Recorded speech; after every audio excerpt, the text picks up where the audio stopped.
Okay, so yeah, we want to control the center of the board. We want to try to develop your pieces efficiently. We want to get our knights and our bishops activated as efficiently as possible as well. I'm going to play a bit of a crazy opening here. The idea here is to give up this pawn. This is called the King's Gambit, by the way, to hopefully get a bit more initiative in the center. So my opponent has moved this same pawn twice, and that should give me a chance to grab a little more center control. Yeah, so he attacks my pawn, and I think I can get away with just go ahead and attacking him back. Probably best move for him or her is actually just to put the queen right there, in which case I got to put my queen right here as well, which I don't really want to do. But yeah, so now I can just attack again. Now this does kind of block my bishop, unfortunately, which I don't like, but it's going to force him or her to move again. And that doesn't really do anything because, yeah, I can just defend this a couple different ways. My knight defends, my bishop defends, and now he's actually got two hanging pieces at the same time. So he's going to lose either the knight or the bishop, no matter what. Probably best is to go ahead and just capture. I guess I should go ahead and capture the knight. I don't really like it because I'm creating doubled isolated pawns. Yeah, but probably best to go ahead and capture. We'll go ahead and analyze this game afterwards and see what I did right, what I did wrong. We'll actually drop this into chess.com for analysis. I prefer that platform for analysis.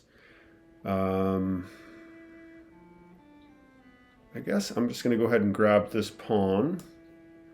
And if he captures back or she captures back, I can just take the queen, which should be a problem for my opponent. So I could play this checking move to kind of free me up, free my knight up. Is that right? Should I do that? Probably drop their bishop back. I'm not sure. Probably better just to go ahead and develop another piece. I'll go ahead and just develop the bishop. The capture, I'll capture back here. Yeah. Should I capture with the pawn or the bishop?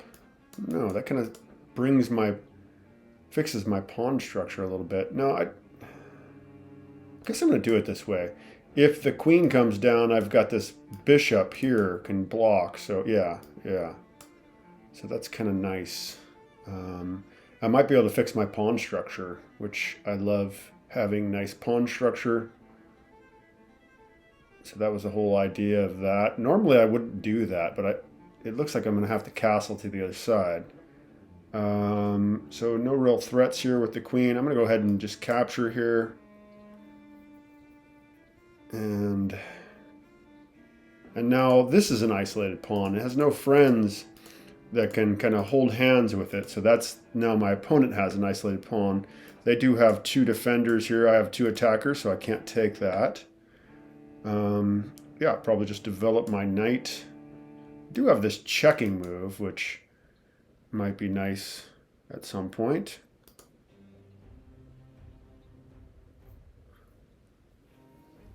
So, yeah, my opponent's playing pretty good. Needs to get this knight into the game. Castles makes a lot of sense. So I don't have that checking move anymore. I can attack.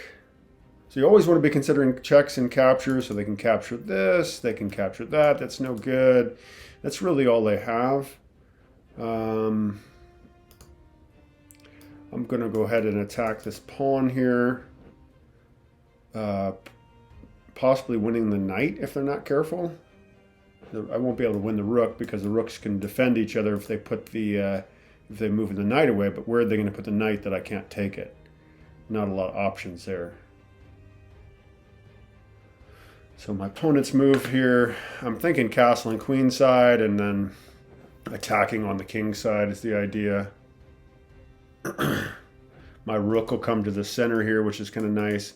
a good way to defend there. Although, can I just do this? And that's going to be pretty hard to defend. I guess, well, then they'll have to put their knight over here. No, yeah, so that just wins the knight. I'm pretty sure that wins the knight because I can just take...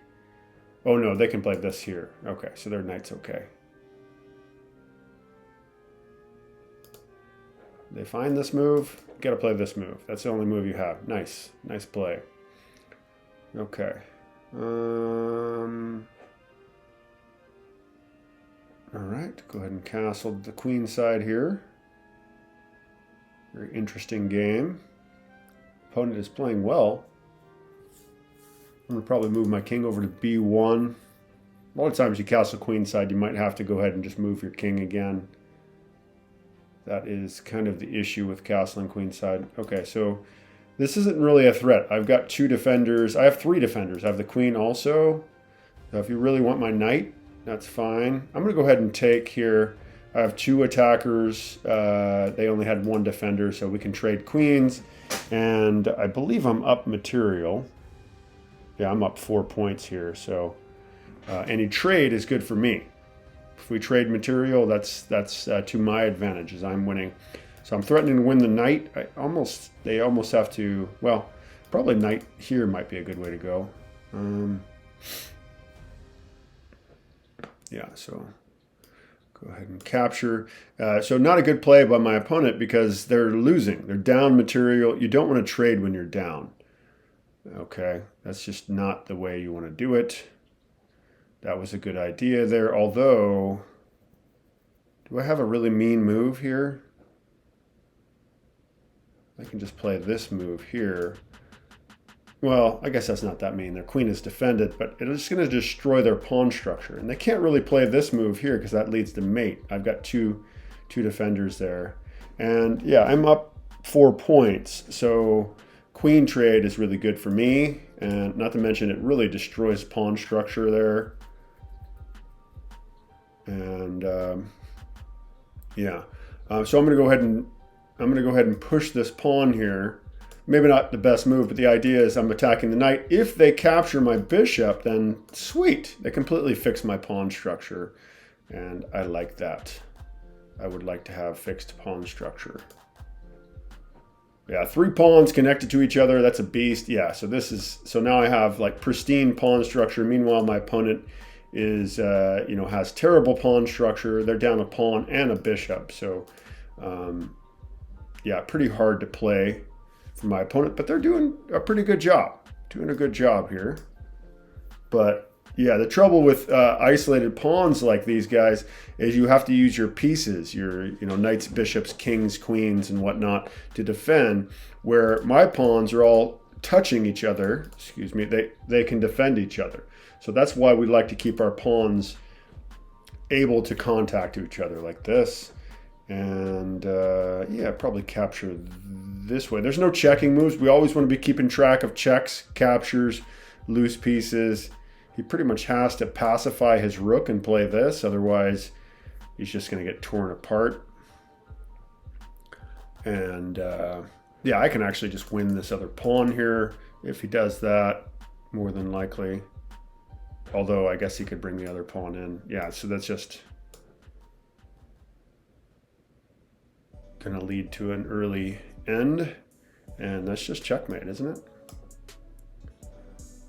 Okay, we're going to go ahead and do analysis of that game. Okay, you can see that it says I played at about 85% accuracy, which is pretty darn good. Kind of a dubious opening I'm playing here again. So this was the King's Gambit. So you can see this little symbol here. That means that it's a master move. It's what a 2200 or above would probably play in the position. And yeah, so I give up a pawn again to try to grab a bigger center. And so these are all book moves. It's actually saying attacking here might be the best move, but this is pretty darn good. And this is a blunder because they've already got a hanging knight. The knight is hanging and now the bishop hangs. So no way to save both pieces. You're going to lose a piece as black here. And I go ahead and capture here, although, as I mentioned, I don't really like that because I got double isolated pawns. But in this game, I managed to repair that. So I go ahead, and rather than just capturing, so it does say that capturing is maybe better, but I'm accomplishing multiple goals at the same time. So I'm capturing a pawn, I'm defending this pawn, and I'm developing a piece at the same time. So this is a pretty strong move that I played.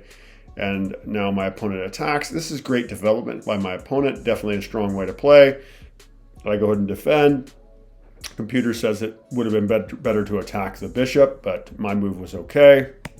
And it does say that I should have captured back with the bishop, and I thought that was maybe the case, but I wanted to try to put my pawn structure back together. I was already thinking I'd clear my queen and my knight out and maybe castle to the queen side.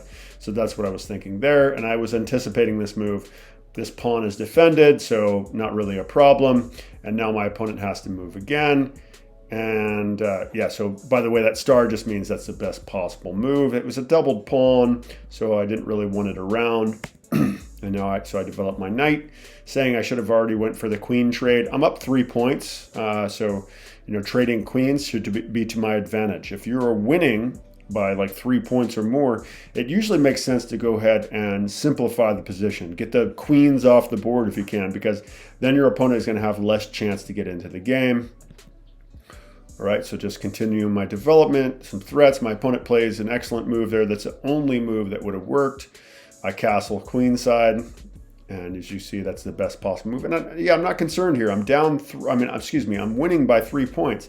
Do you really want to trade your bishop for? Do you really want to trade your bishop for my knight? Even if you're not winning, normally you don't want to trade your bishop for the knight, because as you get into the end game, the bishops are better. They can attack both sides of the board. They can slide across the board in a single move where a knight can't. So knights are good in the opening, but bishops are better later in the game. So I capture this pawn. That wasn't the best move. It's saying I should have just got out of this pin. As I mentioned in the game, a lot of times king to b1 is a good way to play if you do a kingside castle.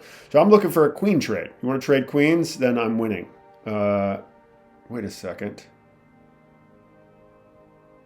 Wow. Oh yeah, the bishop is defending. For a second there, I was like, what? Yeah, my bishop is defending. Okay, so I go ahead and capture, and that was the best move. So I should have just gone ahead and attacked the queen again. That would have been a better way to play. But okay.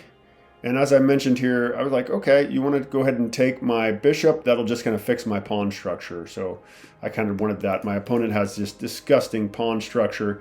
And after they take my bishop, which, that's a good idea a lot of times. And this is the best move. Now I have pristine pawn structure. My pawns are beautiful. These pawn islands, 3 connected pawns, are just very strong. And so really 2 pawns by themselves, not so great. Those are hanging pawns. And then these are just disgusting. And of course I've got an extra piece. So should be a pretty easy win. So yeah, and that's just checkmate. That's the end of the game. So I didn't play very well, since I only played it like 1350. So I think I usually rise to the occasion. It wasn't a hard game, so I didn't have to play super good. I did play 85% accuracy, so that's pretty darn good. All right, let's maybe take a look. Let's do one more game. Again, here we want to try to control the center of the board. I'm going to try to jump into the Caro-Kann. So this isn't exactly normally how you play the Caro-Kann, but I'd like to maybe trade the C pawn. In the Caro-Kann, you want to try to trade the C pawn for one of these central pawns, is the idea here. And often, even in the Caro-Kann, you'll trade off this light squared bishop for either the knight or their light squared bishop, because I plan on putting my pawns mostly on light squares, and so the light squared bishop won't have as much scope. It's not going to have as many opportunities out there on the chessboard. So just waiting for my opponent to make a move here. Yeah, a lot of times if you can move your knights to f6, to c6, or here, usually that's what you want to do. We're not sure where we're going to put our bishops a lot of times, but if you have the opportunity to put your knights again on f6, on f3, on c3, or on c6, that's normally where your knights are going to go if they have that opportunity. Very strong locations from here. They're attacking the center of the board. So That's why we like that. And yeah, often in the Caro-Kann, because we play this c6 move early, we kind of have to put our knight in a somewhat awkward square, but we might rotate around to this spot. Okay, yeah, that makes some sense. And like I said, I don't really mind trading my bishop for a knight. I don't know, should I back up here? Oh, I mean, yeah, I guess I'll just go ahead and trade. Like if they want to trade for the knight, that's fine. They could capture, but like I said, with this pawn structure, with all my pawns on light squares, I don't really mind losing my light squared bishop, and that might be a nice spot for my knight anyway. But maybe they're going to continue this crazy pawn storm. Interesting. Be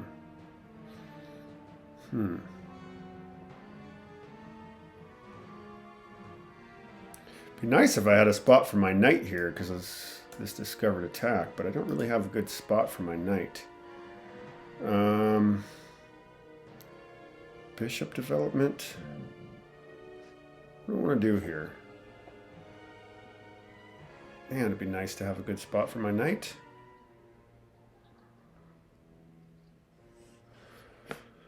Yeah, definitely not sure what's strongest here. This is it's definitely a weird opening. I guess I'm just going to try to develop my bishop here. If they push that pawn, which, for my students, don't be pushing your F pawn unless you really know what you're doing. If you know your opening is solid, then you might be able to do that. Of course, I can't play this move anyway because the rook is defending. Again, kind of a weird position my opponent has here. It'd be really nice if you take my bishop. Like I said, in the Caro-Kann, we don't try to hang on to that bishop usually because of the pawn structure. So he's going to bring his queen up, probably. If he captures with the queen, then I have this. Okay, so he captures with the pawn, kind of messing up pawn structure. Not sure. It looks like my opponent is not going to castle. They don't really have any good places to castle to. But do I want to castle with that pawn structure way out there like that? I'm not so sure. Yeah, a pretty kind of an awkward position here. What do I do? There's really no place to put a lot of pressure on my opponent. I might just reroute my knight here and then... It's pretty weak though. That's not really... I guess I need to strike at the center. I'll go ahead and just strike at the center here with this move.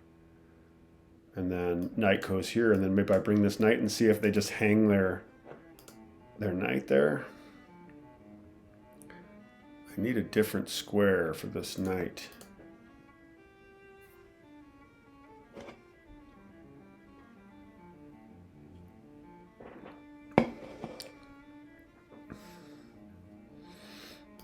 So my opponent's bishop's not doing anything. This rook isn't doing anything. Neither of us have our rooks into the game. I haven't lost any pawns, so it's hard to involve the rooks. You definitely don't want to force the rooks into the game. So he kicks the knight. Yeah, I should have been wary of that. I'm going to have to go back to the home square, it seems like. If I capture, he captures... I capture, he captures. That's not so good. Although I can pick up this guy, but my rook's under attack. I guess I'm going to go ahead and move the knight back. This is kind of awkward. Definitely an awkward move. Like I said, we'll go ahead and take a look at this game after we get done and see what I did right, what I did wrong. I definitely made some mistakes here. And he can't take that because he'll lose his knight with check. She probably sees that. Seem to be playing pretty solid chess here.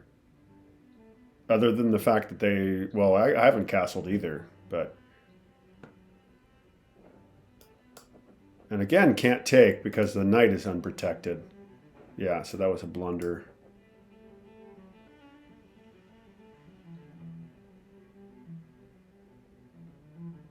And that's probably a blunder too because of that.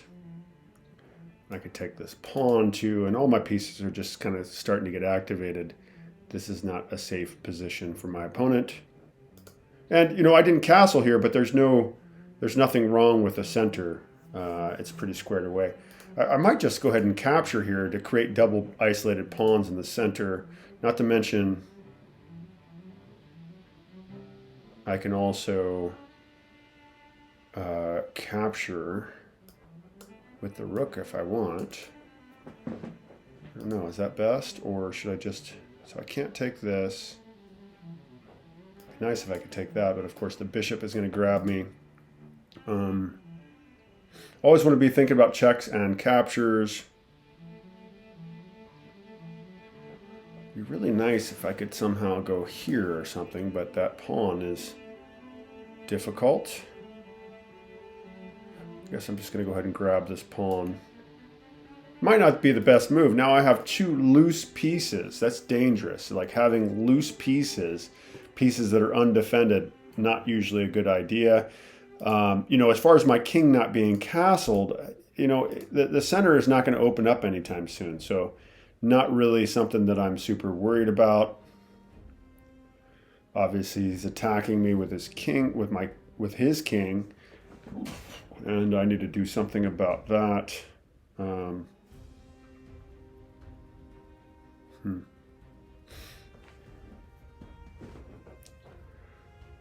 Maybe just win that pawn there. So I've got two attackers now on this pawn. I do have to keep in mind that my bishop and my rook are undefended out there. So, you know, it could be dangerous. There could be a tactic where my opponent is able to attack both of those pieces at the same time or something. Got to be careful about that.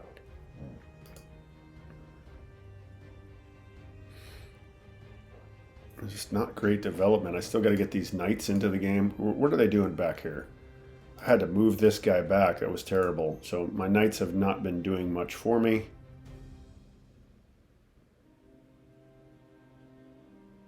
It might be good for them to just go ahead and attack my rook. Yeah, great move. Great move.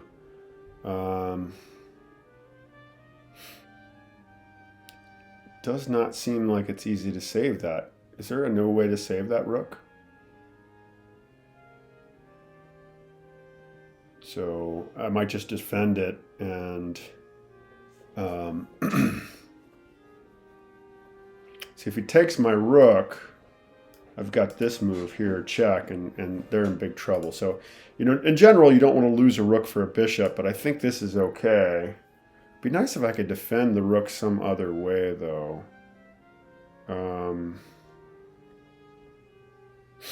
Because I don't like that this is going to open up my king. But I guess I still got knight here or something like that, so not necessarily the end of the world.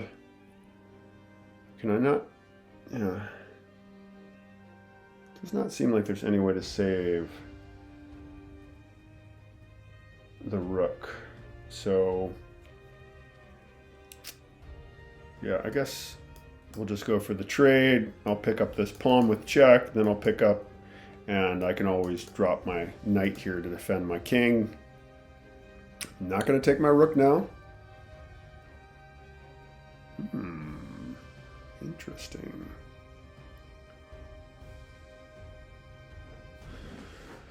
So, checking moves. Always want to keep an eye on checking moves. I don't think that's a problem, but this, I get to keep my rook, so I'm happy with that.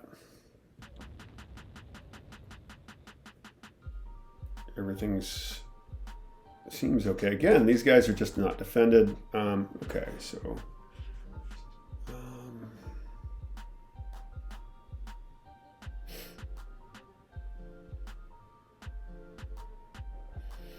I can just take this. Can't take because that. Well, my queen's also defending with check. I probably would take with my. Do I take with the? I'll probably take with the queen, and then he's in check, and then the queen is also hanging, so this is a problem.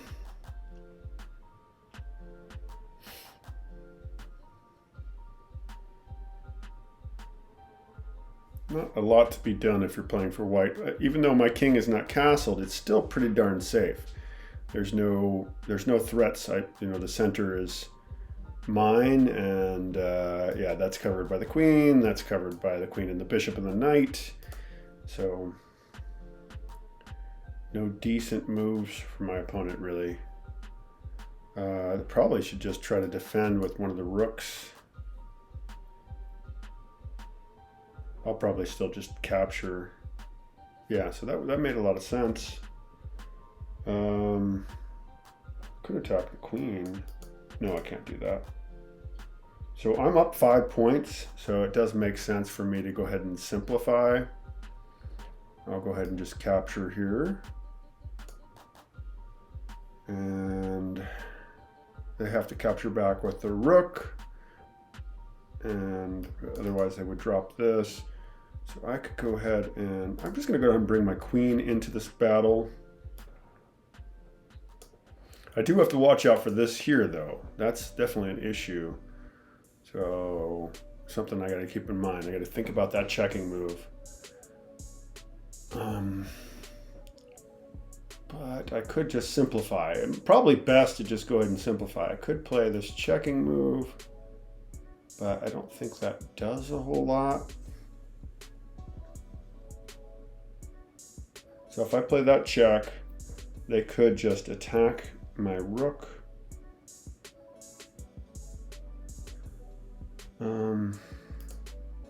Again, I got to watch out for this checking move. Capture back with rook, so no longer a threat there.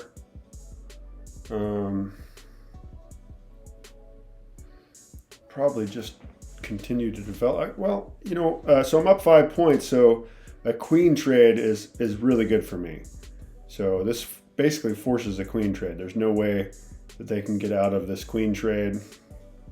And of course, I do have this move here to protect my king if something like that comes up. What do they want to do?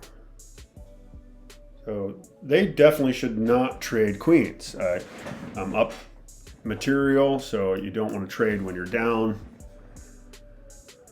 And this is a good idea, though. They're taking over the open file. That makes a lot of sense. I'll go ahead and connect my knights. And now it's time to activate the king. Like, that's not really a problem. Obviously attacking my pawn there, but I don't want to pacify my rook, so I'll just go ahead and do this. And then I'll probably just attack the rook with my with my king. Excuse me. The kings are the second strongest pieces on the board. I would love to have a rook trade. Obviously, yeah, if you're up 3-4 points, you certainly want to trade pieces. That is a good idea. So he's hoping for something like this, probably. I'm going to go ahead and just get my king off the back rank. And, this is pretty hopeless for white at this point. Although it's never too late to blunder a piece.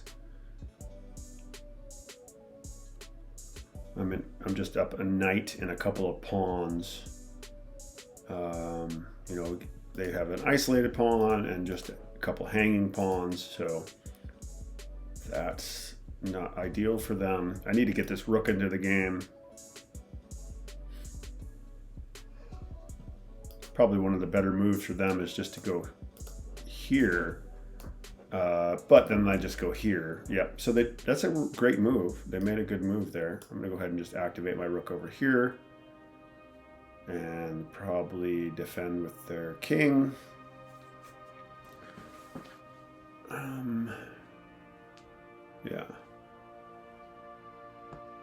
And just attack the rook. If they move here, they lose the rook with that fork. Can't do that.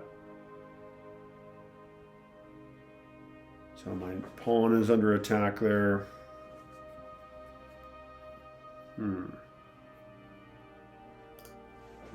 So that guy is under attack.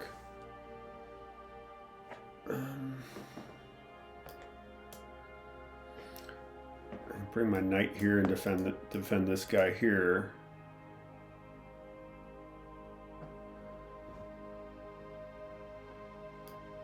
So even kings can fork.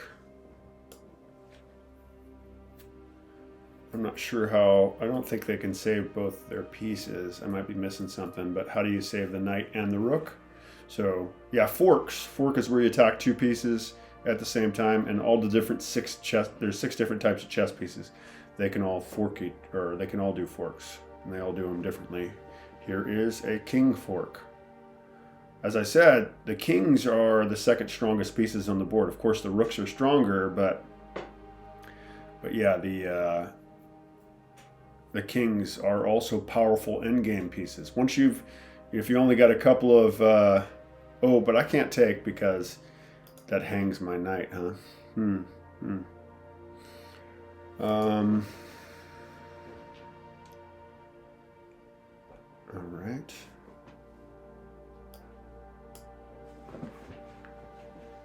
As I said, trades are really good for me. And the trouble with my opponent's position, not only are they down a piece, but they also, their king is very passive over there, not really doing anything. My king's in the middle of all the action. So this just blunders the rook, and I don't have to worry about that pawn being a problem. It's very well covered. And this is just resigns here. It would make a lot of sense to go ahead and just resign the game for my opponent, and they do. So that's the end. Okay. And we'll go ahead and review that real quick. Okay, so I didn't play quite as well in that one, only about 80% accuracy. So we'll flip the board and look at it from my perspective. Okay, again, we're supposed to control the center of the board, develop our piece insufficiently. Kind of a weird opening here. My opponent not grabbing as much space as they normally should.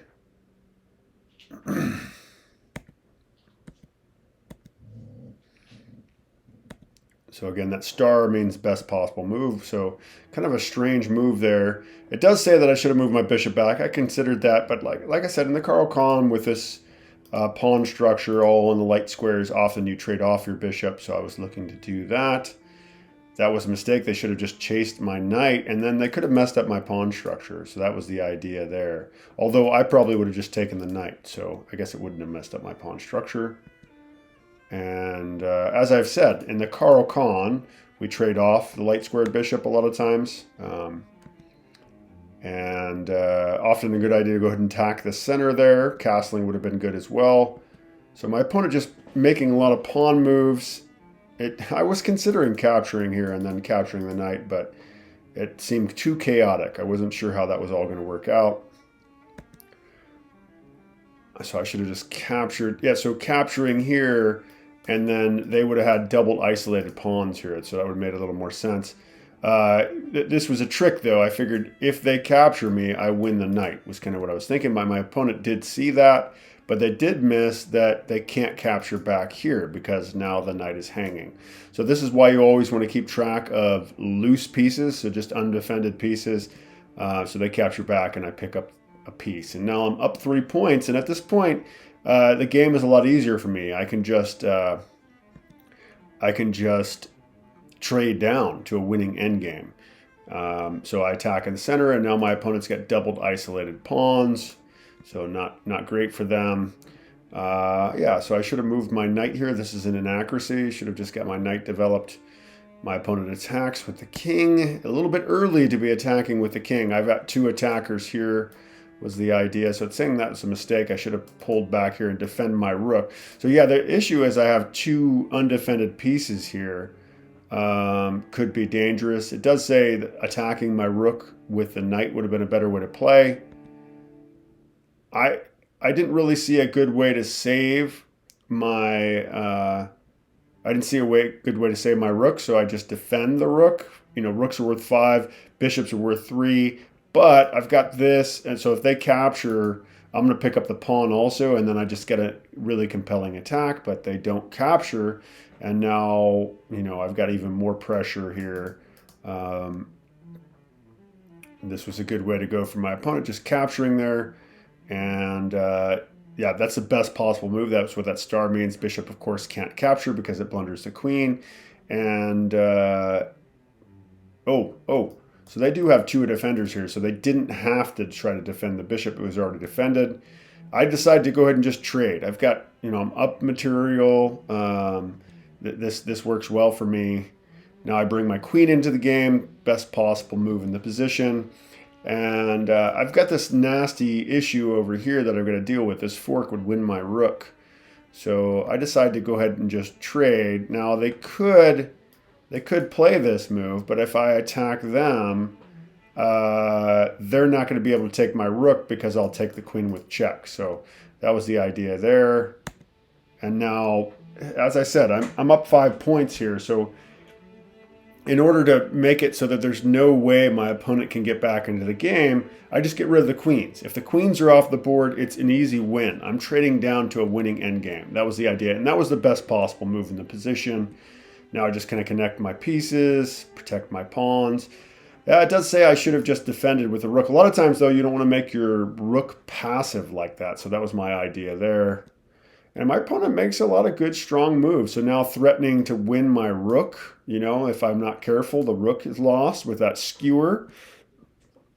But my king is the second strongest piece on the board. Well, the rooks are the strongest, and knights are not as strong as kings. So I'm just going to go ahead and activate my king. I go after that pawn there. He defends. But yeah, it's really hard to play for white at this point. It does say I should have just defended my pawn, but I get away with it nonetheless. So checking move, and now, yeah, this is just a fork, and there's really no way to save the knight. But my opponent does realize that if I take their knight, they take my knight. So, okay, so I defend, and now, yeah, this is just over. They're hoping to get a queen here, but there was no hope. No hope at this point, and my opponent does resign the game there. So I didn't play a fantastic game there, but it was good enough to win. Anyway, thank you for checking that out with me. It is really important to go back over your games, analyze those games, and try to learn from your mistakes, as I've done here. I definitely try to look over my games and improve them. I think that's one of the strongest ways you can improve your chess game is to analyze your games and think and see what you're doing right and what you're doing wrong. Anyway, thank you for joining me for that. Please like and subscribe if you want more chess content, as I will be producing many videos every week. I don't know, 3 videos, 5 videos, 7 videos, who knows. Game analysis, checks, checkmate, patterns, tactics, all that good stuff. All right, and please let me know if there's something you think I should cover. Is there a chess player out there that I should be covering some of their games because they're not getting enough attention? Let me know in the comments. Okay, take care. Thank you. Bye-bye.